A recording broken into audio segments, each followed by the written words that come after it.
ꯃꯇꯝꯒꯤ ꯃꯅꯤꯄꯨꯔꯤ ꯋꯥꯔꯤ ꯆꯦꯅꯦꯜ ꯑꯁꯤꯕꯨ ꯇꯥꯕꯤꯔꯤꯕ ꯈ꯭ꯋꯥꯏ ꯄꯨꯝꯅꯃꯛꯄꯨ ꯇꯔꯥꯝꯅ ꯑꯣꯛꯆꯔꯤ. ꯉꯁꯤ ꯑꯃꯨꯛ ꯂꯧꯕꯤꯔꯁꯤ ꯉꯥꯏꯖꯒꯦ ꯑꯅꯤꯁꯨꯕ ꯇꯥꯡꯀꯛ. ꯉꯁꯤ ꯗꯤꯄꯛꯀ ꯑꯦꯅꯤꯒ ꯂꯨꯍꯣꯡꯕ ꯅꯨꯃꯤꯠꯅꯤ. ꯗꯤꯄꯛꯀꯤ ꯃꯄꯥꯒ ꯍꯦꯛ ꯄꯣꯛꯃꯤꯟꯅꯕ ꯃꯈꯨꯔꯥ ꯍꯦꯟꯕ ꯑꯃꯗꯤ ꯃꯍꯥꯛꯀꯤ ꯂꯣꯏꯅꯕꯤ ꯊꯣꯏꯅꯨꯅ ꯑꯦꯅꯤꯒꯤ ꯃꯃꯥ ꯃꯄꯥꯁꯤꯡꯅ ꯑꯋꯨꯡ ꯑꯋꯨꯟ ꯆꯥꯎꯅ ꯇꯝꯗꯨꯅ ꯃꯔꯨꯞ ꯃꯄꯥꯡ ꯑꯃꯠꯇ ꯆꯤꯊꯗꯅ ꯕꯥꯔꯇꯣꯟ ꯇꯧꯗꯨꯅ ꯐꯖꯅ ꯆꯥꯎꯅ ꯄꯥꯡꯊꯣꯛꯈ꯭ꯔꯦ. ꯗꯤꯄꯛꯀꯤ ꯃꯄꯥꯕꯨꯡ ꯍꯤꯡꯂꯤꯉꯩꯗ ꯑꯐꯕ ꯄꯨꯛꯆꯦꯜ ꯆꯥꯎꯕ ꯃꯤ ꯑꯣꯏꯔꯝꯕꯇ ꯅꯠꯇꯅ ꯁꯔꯀꯥꯔꯒꯤ ꯑꯆꯧꯕ ꯊꯕꯛ ꯑꯃꯁꯨ ꯇꯧꯔꯝꯃꯤ. ꯃꯤꯌꯥꯝꯅ ꯃꯈꯣꯏꯒꯤ ꯏꯃꯨꯡꯕꯨ ꯏꯀꯥꯏ ꯈꯨꯝꯅꯅ ꯆꯠꯄ ꯍꯧꯖꯤꯛ ꯃꯄꯥꯕꯨꯡ ꯂꯩꯈꯤꯗ꯭ꯔꯕꯁꯨ ꯃꯤꯌꯥꯝꯅ ꯏꯀꯥꯏ ꯈꯨꯝꯅꯕꯗꯤ ꯑꯗꯨꯃꯛ ꯃꯥꯡꯗ꯭ꯔꯤ. ꯃꯄꯥꯕꯨꯡꯅ ꯂꯣꯏꯅꯔꯝꯕ ꯁꯪꯒ ꯗꯤꯄꯛꯀꯤ ꯃꯔꯨꯞ ꯃꯄꯥꯡꯁꯤꯡꯁꯨ ꯁꯨꯅ ꯇꯤꯟꯗꯨꯅ ꯑꯁꯣꯏ ꯑꯉꯥꯝ ꯌꯥꯎꯗꯅ ꯂꯨꯍꯣꯡꯕꯗꯤ ꯂꯣꯏꯁꯤꯟꯈ꯭ꯔꯦ. ꯃꯤ ꯑꯌꯥꯝꯕ ꯂꯣꯏꯅ ꯆꯠꯅꯈ꯭ꯔꯦ. ꯗꯤꯄꯛꯀꯤ ꯀꯨꯏꯅ ꯎꯅꯔꯨꯗ꯭ꯔꯕ ꯃꯔꯨꯞ ꯃꯄꯥꯡ ꯈꯔꯗꯤ ꯋꯥꯔꯤ ꯁꯥꯟꯅꯗꯨꯅ ꯅꯨꯡꯉꯥꯏꯕ ꯐꯣꯡꯗꯣꯛꯅꯔꯤ. ꯁꯣꯝꯗꯅ ꯑꯦꯅꯤ ꯃꯊꯟꯇ ꯔꯨꯝꯗ ꯐꯝꯗꯨꯅ ꯋꯥꯈꯜ ꯇꯧꯔꯤ. ꯑꯩꯅ ꯉꯁꯤ ꯊꯥꯡꯂꯤꯕ ꯈꯣꯡꯊꯥꯡꯁꯤꯕꯨ ꯆꯨꯝꯂꯤꯕ꯭ꯔꯥ? ꯁꯤ ꯅꯠꯇꯅ ꯑꯩꯒꯤ ꯄꯥꯝꯕꯩ ꯂꯩꯇ꯭ꯔꯕ꯭ꯔꯥ? ꯋꯥꯗꯨꯅꯇ ꯂꯥꯛꯂꯕ ꯄꯨꯟꯁꯤꯁꯦ ꯑꯅꯧꯕ ꯑꯋꯥꯕ ꯑꯃ ꯂꯥꯛꯀꯅꯤ ꯍꯥꯏꯕꯒꯤꯗꯤ ꯑꯩ ꯆꯤꯡꯅꯗꯦ. ꯑꯩ ꯌꯨꯝꯁꯤꯗ ꯋꯥꯕ ꯅꯨꯡꯉꯥꯏꯕ ꯊꯤꯗꯅ ꯂꯩꯕ ꯇꯥꯕꯅꯤ, ꯂꯥꯏꯕꯛꯀꯤꯅꯤ ꯈꯟꯗꯨꯅ. ꯑꯗꯨꯕꯨ ꯐꯠꯇ꯭ꯔꯕ ꯅꯨꯄꯤꯒꯤ ꯄꯨꯟꯁꯤꯕꯨ ꯀꯩꯁꯨ ꯂꯩꯇꯅ ꯈꯟꯕ ꯃꯉꯣꯟꯗꯗꯤ ꯑꯩꯒꯤ ꯄꯨꯟꯁꯤꯁꯦ ꯀꯩꯗꯧꯅꯨꯡꯗ ꯁꯤꯟꯅꯔꯣꯏ. ꯗꯤꯄꯛ ꯀꯥꯗꯨꯗ ꯍꯦꯛ ꯆꯪꯂꯛꯄꯒ ꯑꯦꯅꯤꯗ ꯉꯥꯏꯍꯥꯛ ꯆꯞ ꯂꯦꯞꯇꯨꯅ ꯃꯤꯠꯐꯝ ꯍꯣꯡꯗꯅ ꯌꯦꯡꯗꯨꯅ ꯂꯩ. ꯑꯦꯅꯤꯒꯤ ꯉꯧꯔꯕꯤ ꯀꯨꯆꯨꯗꯨꯗ ꯚꯥꯏꯂꯦꯠ ꯃꯆꯨꯗ ꯔꯦꯠꯅ ꯃꯄꯥꯜ ꯆꯟꯕ ꯐꯤ ꯐꯅꯦꯛ ꯁꯨꯠ ꯇꯧꯗꯨꯅ ꯈ꯭ꯋꯥꯡ ꯃꯄꯥꯗ ꯃꯨꯅ ꯖ꯭ꯋꯥꯏ ꯖ꯭ꯋꯥꯏ ꯇꯥꯔꯤꯕ ꯁꯝꯂꯥꯡ ꯑꯌꯥꯝꯕ ꯁꯔꯨꯛ ꯊꯥꯗꯣꯛꯂꯒ ꯃꯊꯛ ꯊꯪꯕ ꯈꯔꯈꯛ ꯍꯤꯌꯔ ꯀ꯭ꯂꯆꯔꯅ ꯐꯥꯒꯠꯂꯒ ꯐꯃꯨꯡꯗ ꯃꯈꯣꯡ ꯌꯥꯟꯊꯗꯨꯅ ꯐꯝꯗꯨꯅ ꯂꯩꯕꯗꯨ ꯗꯤꯄꯛꯅ ꯅꯥꯆꯦꯞꯇꯒꯤ ꯎꯕꯗ ꯃꯤꯠꯐꯝ ꯍꯣꯡꯕ ꯉꯝꯗꯦ. ꯋꯥꯈꯜ ꯈꯟꯊꯔꯨꯕ ꯇꯧꯗꯅ ꯑꯦꯅꯤꯒꯤ ꯃꯅꯥꯛꯇ ꯇꯞꯅ ꯇꯞꯅ ꯆꯪꯁꯤꯜꯂꯛꯏ. ꯃꯅꯥꯛ ꯌꯧꯔꯛꯄꯗ ꯑꯦꯅꯤꯒꯤ ꯊꯣꯠꯂꯕ ꯈꯖꯥꯏꯗ ꯆꯦꯟꯊꯔꯛꯂꯤꯕ ꯄꯤꯔꯥꯡ ꯑꯗꯨ ꯎꯔꯨꯕꯗ ꯊꯥꯡꯂꯝꯕ ꯈꯣꯡꯊꯥꯡ ꯆꯞ ꯂꯦꯞꯄꯤ. ꯑꯦꯅꯤꯁꯨ ꯐꯠ ꯌꯦꯡꯊꯣꯔꯛꯏ. ꯃꯥꯒꯤ ꯃꯤꯠꯌꯦꯡꯗꯨꯗ ꯄꯦꯟꯗꯕ ꯅꯨꯡꯉꯥꯏꯇꯕꯒꯤ ꯃꯤꯠꯌꯦꯡ ꯑꯃꯗꯤ ꯌꯥꯎꯔꯤ. ꯗꯤꯄꯛꯁꯨ ꯋꯥ ꯉꯥꯡꯗꯅ ꯑꯦꯅꯤꯗ ꯉꯥꯏꯍꯥꯛ ꯌꯦꯡꯗꯨꯅ ꯂꯩ. ꯗꯤꯄꯛꯅ ꯅꯛꯁꯤꯜꯂꯛꯄ ꯑꯗꯨꯗ ꯑꯦꯅꯤ ꯍꯩꯅꯗꯅ ꯈꯔ ꯍꯟꯗꯣꯔꯛꯏ.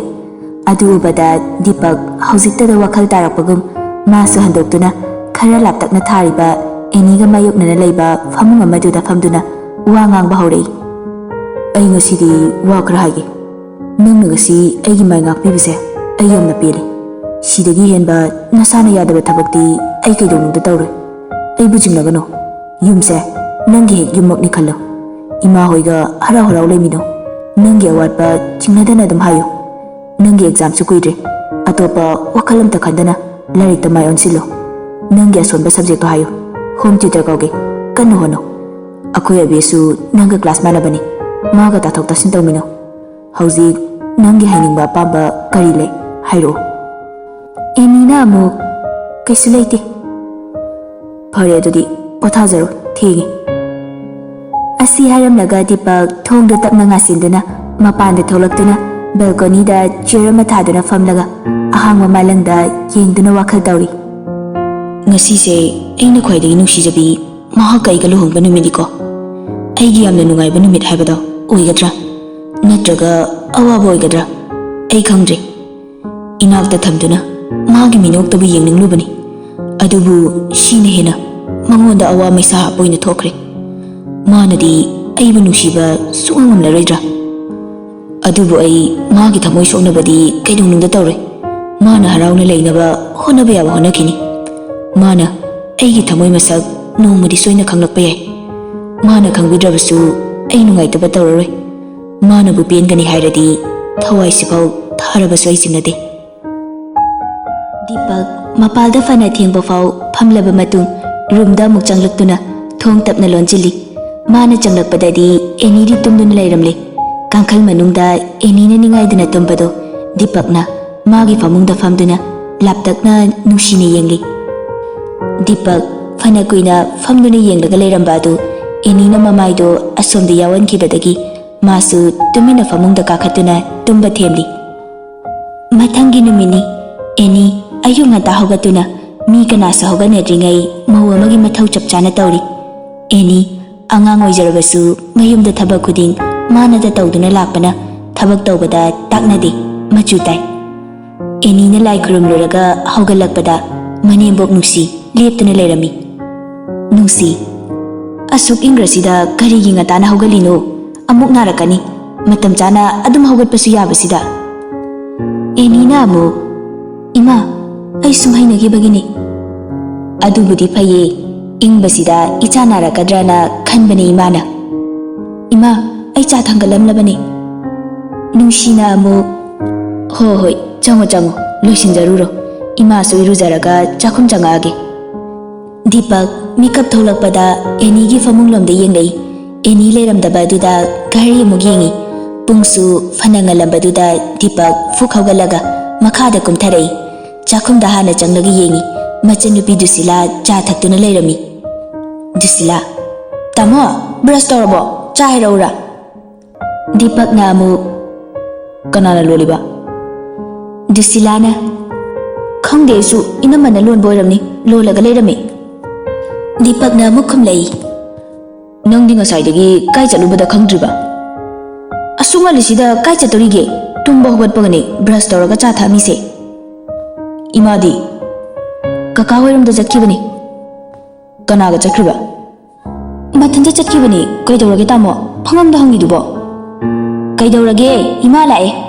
Nungsina mapandagi hairai. Deepak mamagi manakta prap thui. Wa amata haidana koyeng yengamaga imungda amuk thuna changaktuna washroom da mi leibra haifet check toramlaga magi kada yam thuna amuk kakhalei. Mana ngasaidagi tawribadu Eni thiribani. Mamada machanda hangbasi kaidana hangdabani. Ka khudingda leitrabaduda mi paipa faurei. Asuk yam thuna makhada kumtharaktuna sofada tumina famduna lei. Machana maram chadana luktharaga tumina famaga leirambaduda Nungsina changsanduna hanglei. Kaidorage ibungo? Deepak mamana haribadu khumdana tumina adum famduna lei. Machagi matawaduda mamana chingnaraduna amuk hairei. Kaidorage me nangbo kai nungaitaba leirage? Ngangnari tanja aduda mathaktagi mi kumlakpagi makhol tabadagi Deepak haifet yengthoklui. Eni bucket ama pairaga makhada kumdarakpada ubada Deepak ngasaidagi pakhalamba mi pairamba singdo asauba onkidana fathaba ngamhaudana khon kalapna hairei. Ngasaidagi kaida kaidoruge? Eni di Deepakki matawaduda kirup yenglei. Nungsi, kainone nangbo fazana haiba yadro? Nangi mathong marang khangdana saugatpido amuk hauraba. Bema, nangbu kai thabak tawrino? Eni, ima ai phisingdo mathakta phongdoklubani. Deepak khanthaidana haidokluraga haujiktada ikairakpagum kaisu hairamdana mathakta amuk prap kakhatkre. Nungsi, aina dry toramba phisingduro? Eni na amuk, hoima. Ise icha wanaba kaidona tawrino? Ado nui tamose kaidorage namta hangbirucho. Nang hanadi khangamba yai. Madi sauba yamna thubani. Machin khara phattabani. Saubabudi kuina saudabani da. Ngihak sauringai da ngangni ngangoi khangdabani. Nang kaisu khalunuko. Chocho amta hangucho.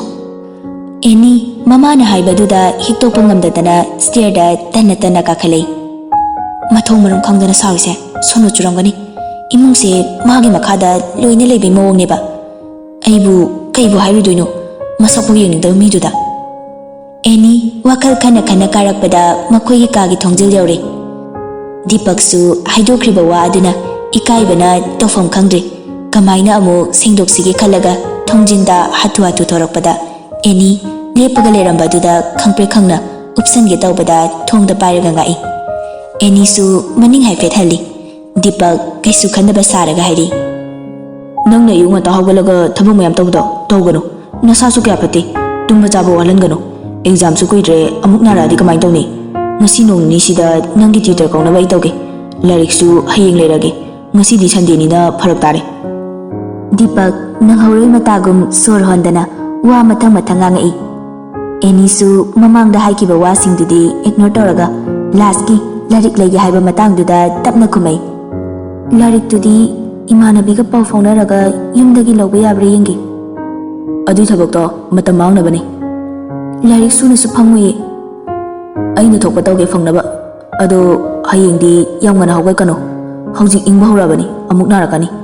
ꯅꯪꯉꯣꯟꯗ ꯊꯕꯛ ꯁꯨꯗ ꯌꯥꯗꯦ ꯍꯥꯏꯗꯤ ꯅꯪꯕꯨ ꯅꯨꯡꯉꯥꯏꯅ ꯊꯝꯒꯦ ꯈꯟꯕꯩꯅꯤ ꯏꯅꯥꯛꯇ ꯊꯝꯃꯤꯁꯤ꯫ ꯈꯪꯍꯧꯗꯅ ꯍꯥꯏꯗꯣꯛꯈꯤ ꯃꯃꯥꯏꯁꯨ ꯉꯥꯡꯁꯤꯜꯂꯛꯏ꯫ ꯑꯦꯅꯤꯗꯤ ꯈꯔꯒ ꯍꯩꯅꯗꯕꯒ ꯗꯤꯄꯛꯀꯤ ꯋꯥꯍꯩꯗꯨ ꯇꯥꯕꯗ ꯑꯃꯨꯛꯀ ꯍꯦꯟꯅ ꯍꯩꯅꯗ꯭ꯔꯤ꯫ ꯃꯅꯥꯛꯇ ꯅꯛꯅꯒ ꯂꯦꯞꯄꯅꯤ ꯁꯣꯔ ꯐꯨꯟꯒꯠꯄꯒꯨꯝ ꯇꯧꯔꯛꯏ꯫ ꯃꯇꯥꯡ ꯆꯥꯅ ꯗꯨꯁꯤꯂꯥꯅ ꯃꯈꯥꯗꯒꯤ ꯀꯧꯔꯛꯏ꯫ ꯏꯅꯝꯃ ꯈꯔ ꯊꯨꯅ ꯑꯝꯇ ꯂꯥꯛꯑꯣ ꯏꯅꯝꯃꯒ ꯎꯅꯕ ꯃꯤ ꯂꯥꯛꯏꯌꯦ꯫ ꯑꯦꯅꯤ ꯃꯇꯥꯡ ꯆꯥꯔꯦ ꯈꯟꯅ ꯆꯥꯅꯤꯡ ꯇꯥꯅ ꯁꯣꯔ ꯑꯁꯥꯡꯕ ꯑꯃ ꯍꯣꯟꯗꯣꯛꯑꯒ ꯌꯥꯝ ꯊꯨꯅ ꯀꯨꯝꯊꯔꯛꯏ ꯋꯥꯈꯜ ꯇꯧ ꯇꯧꯅ꯫ ꯃꯤꯅꯨꯡꯁꯤꯒ ꯌꯥꯝ ꯆꯥꯎꯕ ꯁꯥꯔꯗꯅ ꯅꯪꯅ ꯑꯩ ꯍꯔꯥꯎꯅꯕꯅꯤ ꯅꯨꯡꯁꯤꯅꯕꯅꯤ ꯀꯥꯏꯅ ꯂꯥꯛ ꯇꯧꯔꯁꯨ ꯑꯩꯅ ꯁꯨꯡꯌꯥ ꯌꯥꯗꯧ ꯅꯠꯇꯦ꯫ ꯑꯦꯅꯤ ꯋꯥꯈꯜ ꯒ꯭ꯌꯥꯟ ꯐꯅ ꯇꯥꯔꯁꯨ ꯑꯉꯥꯡ ꯑꯣꯏꯕꯅꯤꯅ ꯑꯃꯨꯛ ꯑꯉꯥꯡꯒꯤ ꯋꯥꯈꯜ ꯑꯗꯨꯝ ꯈꯜꯂꯛꯏ꯫ ꯑꯦꯅꯤꯅ ꯃꯈꯥꯗ ꯀꯨꯝꯂꯛꯄꯗꯗꯤ ꯗ꯭ꯔꯣꯋꯤꯡ ꯔꯨꯝꯒꯤ ꯁꯣꯐꯥꯗ ꯐꯝꯂꯝꯂꯤꯕ ꯃꯤ ꯑꯗꯨ ꯎꯕꯗ ꯃꯄꯤ ꯏ ꯍꯧꯔꯛꯇꯨꯅ ꯃꯅꯥꯛꯇ ꯆꯪꯁꯤꯟꯕ ꯉꯝꯗꯅ ꯌꯦꯡꯗꯨꯅ ꯂꯩ꯫ ꯂꯥꯛꯂꯤꯕ ꯃꯤ ꯑꯗꯨ ꯑꯦꯅꯤ ꯍꯣꯏꯒꯤ ꯃꯄꯥꯝꯒ ꯌꯨꯝꯊꯪꯅꯅ ꯂꯩꯕ ꯃꯈꯨꯔꯥ ꯁꯥꯟꯇꯅꯤ꯫ ꯑꯦꯅꯤꯒꯤ ꯃꯅꯦꯝ ꯅꯨꯡꯁꯤꯒ ꯁꯥꯟꯇꯒ ꯋꯥꯔꯤ ꯇꯧꯗꯨꯅ ꯂꯩꯔꯤ꯫ ꯁꯥꯟꯇ: ꯏꯆꯦ ꯑꯩꯅ ꯂꯥꯛꯆꯔꯤꯁꯦ ꯋꯥ ꯑꯃꯇ ꯇꯥꯟꯅꯖꯒꯦꯅ ꯂꯥꯛꯆꯕꯅꯤ꯫ ꯅꯨꯡꯁꯤꯅ ꯑꯃꯨꯛ: ꯍꯥꯏꯌꯨ ꯆꯤꯡꯅꯗꯅ ꯍꯦꯛꯇ ꯍꯥꯏꯌꯨ꯫ ꯏꯆꯦ ꯑꯉꯥꯡꯗꯣ ꯂꯨꯍꯣꯡꯕꯤꯈꯤꯗꯕꯗꯣ ꯑꯩꯈꯣꯏ ꯇꯥꯗ ꯑꯦꯅꯤꯒꯤ ꯕꯕꯥꯗꯣ ꯌꯥꯝꯅ ꯅꯨꯡꯉꯥꯏꯍꯧꯗ꯭ꯔꯦ꯫ ꯃꯥꯁꯨ ꯉꯥꯏꯍꯥꯛꯀꯤ ꯑꯁꯥꯎꯕꯅ ꯃꯥꯡ ꯊꯥꯗꯨꯅ ꯇꯨꯡꯒꯤ ꯋꯥꯈꯜ ꯈꯜꯍꯧꯗ꯭ꯔꯦ ꯍꯥꯏꯅ ꯅꯤꯡꯉꯝꯗꯅ ꯁꯣꯜꯂꯤ꯫ ꯇꯥꯗꯁꯨ ꯌꯨꯝꯗ ꯊꯣꯛꯂꯛꯄ ꯀꯨꯏꯗ꯭ꯔꯤ꯫ ꯏꯆꯥꯗꯣ ꯏꯆꯦ ꯍꯣꯏꯅ ꯏꯆꯥ ꯁꯛꯅ ꯆꯥꯎꯅ ꯂꯨꯍꯣꯡꯕꯤꯈ꯭ꯔꯦ ꯇꯥꯕꯗ ꯑꯩꯈꯣꯏ ꯌꯥꯝꯅ ꯄꯦꯟꯖꯩ꯫ ꯑꯗꯨꯕꯨ ꯏꯆꯦ ꯆꯥꯛꯀꯧꯕꯁꯤꯗꯤ ꯑꯩꯈꯣꯏ ꯇꯥꯗꯅ ꯌꯨꯝꯗ ꯀꯧꯖꯒꯦꯅ ꯍꯥꯏꯔꯛꯏ꯫ ꯑꯗꯨꯒꯤ ꯑꯃꯨꯛꯇꯪ ꯇꯥꯟꯅꯖꯅꯤꯡꯗꯅ꯫ ꯅꯨꯡꯁꯤꯅ ꯑꯃꯨꯛ: ꯌꯥꯝ ꯅꯨꯡꯉꯥꯏꯔꯦꯗ ꯏꯅꯥꯎꯒꯤ ꯋꯥꯁꯦ ꯇꯥꯕꯗ꯫ ꯃꯄꯥꯗꯨꯅ ꯁꯥꯎꯔꯤꯗꯣ ꯃꯅꯪ ꯃꯇꯝ ꯆꯥꯗꯕꯒꯤꯅꯤ ꯁꯥꯎꯐꯝꯕꯨꯗꯤ ꯊꯣꯛꯄꯅꯤ꯫ ꯑꯗꯨꯕꯨ ꯃꯥꯅ ꯀꯨꯏꯅ ꯁꯥꯎꯗ꯭ꯔꯤꯁꯦ ꯌꯥꯝ ꯅꯨꯡꯉꯥꯏꯔꯦ꯫ ꯑꯗꯣ ꯆꯥꯛꯀꯧꯕꯒꯤ ꯋꯥꯗꯣ ꯈꯟꯅꯅꯕ ꯑꯩꯈꯣꯏꯒꯤ ꯑꯍꯟ ꯊꯥꯔꯛꯑꯣ ꯍꯥꯏꯕ꯭ꯔꯥ ꯀꯃꯥꯏꯅ ꯇꯧꯁꯤꯒꯦ? ꯁꯥꯟꯇ: ꯏꯆꯦ ꯂꯥꯛꯊꯣꯛ ꯂꯥꯛꯁꯤꯟꯗ ꯐꯔꯛ ꯇꯥꯅꯕꯅꯤꯗ ꯐꯣꯟꯗ ꯑꯗꯨꯝ ꯍꯥꯏꯅꯔꯁꯨ꯫ ꯌꯥꯗꯦ ꯍꯌꯦꯡ ꯑꯍꯟ ꯊꯥꯔꯛꯀꯦ ꯐꯖꯅ ꯅꯨꯃꯤꯠ ꯌꯦꯡꯉꯒ ꯑꯋꯥꯠ ꯑꯄꯥ ꯇꯥꯊꯣꯛ ꯇꯥꯁꯤꯟ ꯇꯧꯅꯁꯤ꯫ ꯏꯆꯦ ꯑꯩꯅ ꯌꯨꯝꯁꯤꯗ ꯏꯀꯥꯏꯅ ꯈꯣꯡ ꯊꯥꯡꯖꯤꯟꯖꯔꯛꯄꯅꯤ꯫ ꯑꯗꯨꯕꯨ ꯏꯆꯦꯅ ꯍꯔꯥꯎ ꯇꯧꯕꯤꯕꯁꯦ ꯎꯕꯗ ꯑꯩ ꯊꯃꯣꯏꯁꯦ ꯄꯦꯜꯂꯦ꯫ ꯅꯨꯡꯁꯤꯅ: ꯀꯩꯒꯤ ꯏꯀꯥꯏꯗꯣꯏꯅꯣ ꯏꯀꯥꯏꯐꯝ ꯊꯣꯛꯇꯦꯗ꯫ ꯑꯗꯣ ꯏꯕꯨꯡꯉꯣꯅ ꯑꯩꯈꯣꯏ ꯏꯕꯦꯝꯃꯒꯤ ꯀꯀꯥ ꯑꯣꯏꯕꯤꯔꯕ꯭ꯔꯥ?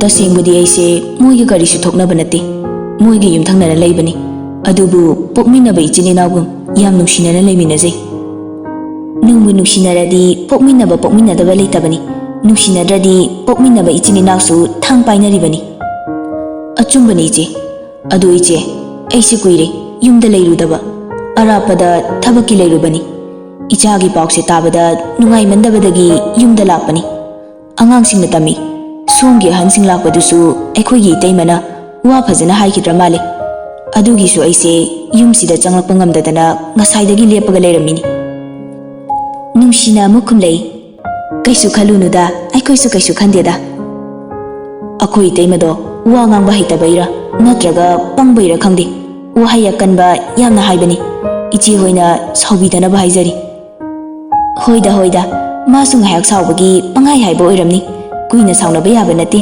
ꯍꯧꯖꯤꯛꯇꯤ ꯏꯃꯨꯡ ꯑꯅꯤꯁꯦ ꯑꯃꯠꯇ ꯑꯣꯏꯔꯕꯅꯤ꯫ ꯏꯆꯦ ꯑꯩ ꯌꯥꯝꯅ ꯄꯦꯜꯂꯦ꯫ ꯑꯩꯈꯣꯏꯒꯤ ꯏꯆꯥꯁꯦ ꯃꯔꯥꯏꯕꯛ ꯌꯥꯝꯅ ꯐꯔꯦ ꯏꯆꯦꯕꯨ ꯃꯅꯦꯝ ꯑꯣꯏꯅ ꯐꯪꯖꯕꯁꯦ꯫ ꯑꯩꯅ ꯂꯥꯏꯕꯛ ꯐꯔꯤꯔꯥ ꯏꯃꯧꯅ ꯐꯔꯤꯔꯥ ꯈꯪꯗ꯭ꯔꯦ꯫ ꯑꯩꯗꯤ ꯏꯃꯧꯁꯦ ꯅꯨꯡꯁꯤꯕꯅ ꯑꯉꯥꯡ ꯑꯣꯏꯖꯔꯁꯨ ꯃꯉꯣꯟꯗ ꯊꯕꯛ ꯑꯃꯠꯇ ꯇꯥꯛꯅꯗꯦ꯫ ꯑꯩꯒꯤꯗꯤ ꯏꯆꯥ ꯅꯨꯄꯤ 2 ꯁꯨꯔꯦ ꯍꯥꯏꯗꯨꯅ ꯅꯨꯡꯉꯥꯏꯖꯔꯤꯕꯅꯤꯅꯦ꯫ ꯍꯣꯏ ꯏꯆꯦ꯫ ꯁꯥꯟꯇꯅ ꯑꯣꯟꯊꯣꯛꯇꯨꯅ ꯌꯦꯡꯂꯨꯕꯅꯤ꯫ ꯑꯦꯅꯤ ꯃꯄꯤ ꯏꯔꯥ ꯆꯦꯟꯗꯨꯅ ꯂꯦꯞꯇꯨꯅ ꯂꯩꯔꯝꯃꯤ꯫ ꯅꯨꯡꯁꯤꯁꯨ ꯃꯃꯧꯅ ꯃꯄꯤ ꯇꯥꯅ ꯂꯦꯞꯇꯨꯅ ꯂꯩꯕꯗ ꯎꯔꯦ꯫ ꯅꯣꯛꯐꯦꯠ ꯇꯧꯅ ꯍꯥꯏꯔꯤ꯫ ꯍꯩꯃꯥ ꯀꯀꯥꯁꯦ ꯉꯥꯏꯔꯒ ꯂꯩꯔꯦꯅꯦ ꯅꯪꯕꯣ꯫ ꯃꯄꯨꯛꯅꯤꯡ ꯅꯨꯡꯁꯤꯔ ꯃꯥꯜꯂꯦꯅꯦ ꯇꯧꯔꯤꯁꯦ꯫ ꯂꯥꯛꯑꯣ꯫ ꯁꯥꯟꯇꯅ: ꯃꯆꯥꯇꯣꯝꯕꯤ ꯂꯥꯛꯎꯅꯦ ꯀꯀꯥꯅ ꯂꯥꯛꯂꯤꯕꯁꯦ ꯅꯪꯒꯤ ꯅꯨꯡꯉꯥꯏꯕ ꯄꯥꯎ ꯄꯨꯗꯨꯅ ꯂꯥꯛꯂꯤꯕꯅꯤꯅꯦ꯫ ꯑꯦꯅꯤ ꯃꯄꯤ ꯇꯩꯊꯣꯛꯇꯨꯅ ꯆꯪꯁꯤꯜꯂꯛꯏ꯫ ꯁꯥꯟꯇꯅ ꯋꯥ ꯃꯈꯥ ꯇꯥꯔꯛꯏ꯫ ꯕꯕꯥꯅ ꯅꯪꯕꯨ ꯂꯧꯈꯠꯄꯤꯅꯕ ꯍꯥꯏꯔꯨꯆꯣ ꯍꯥꯏꯗꯨꯅ ꯂꯥꯛꯂꯤꯕꯅꯤꯅꯦ꯫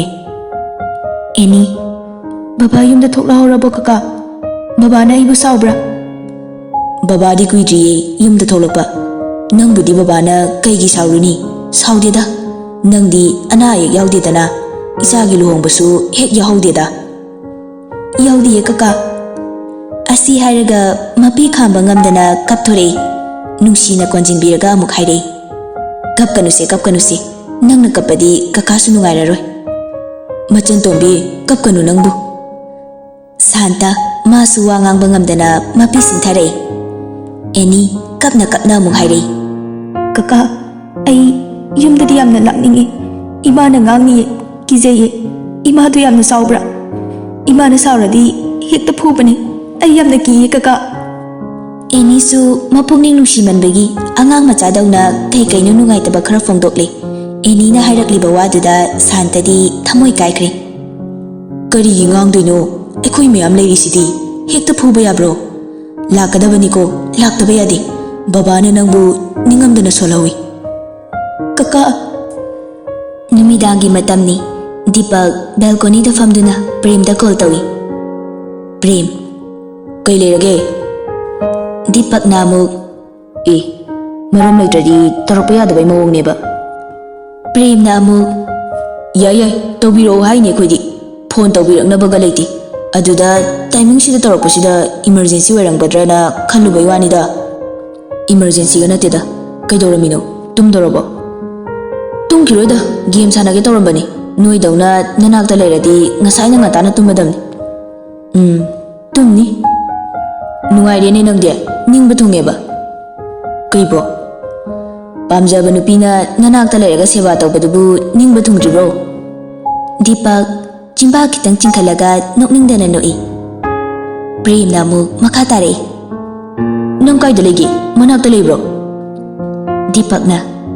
balcony da fami kaige tumawrabo noi saige khangdeda tumamadra kai wadano ne yengbiru chalo mathwai nungairoi Deepak namu bai aina thangluriba khongthangse yam lalaba mare Prem namu hanglei kaidorage mabu nungaina thamgani khaluba mabu hena wahanaba oirabra khali mana igi nuksibase khangbi kidra ai khangdi hairi sinadi Deepak makha amuk tare aibu uraga mana hainadaba mawongduda manakta nakna changsinbagi pangal phau leitrei Premna kaisu kalunuse sum leibinaraga khangjarakani angang oibaduda tawriramni luhong adubu kona wakhal tajarakani se Deepak mana ibu yam phattaba miyoina khankraba khangde magi hana nungsinajaba nupaga leibijalo adudi leite ai kopna hangabani adudi nungsiba masak khangdribagi tawbo oiramganida angangsu oiri ngaibada kalo nanakta dum leiradubu ado ngarang aini yumda hankibada Gayatri do nungaitana phone tawrambani Deepak na kidawai tawraiba made nungaina palo hayo kholona yam tawrakpani kai kaino kappaga pangang ngangi aisu khara ngawbaga gyan gamta thawdre gyan tabaga musaraiba nisha chasalaga nangonda khairap oiramgani as loire khongde adudi naha noida chalubai wariga su yarakpani Deepak na kari haireiba yam ngamba nupine do aina kaida changjilaga khangnaramino khangde adu numituda Annie gi manaktaga changaga leramini kari bu hairino khangde Seran Turanga haijilamdaw yam mali Prem namu hangmu yadro adude Deepak na kanada hangdeba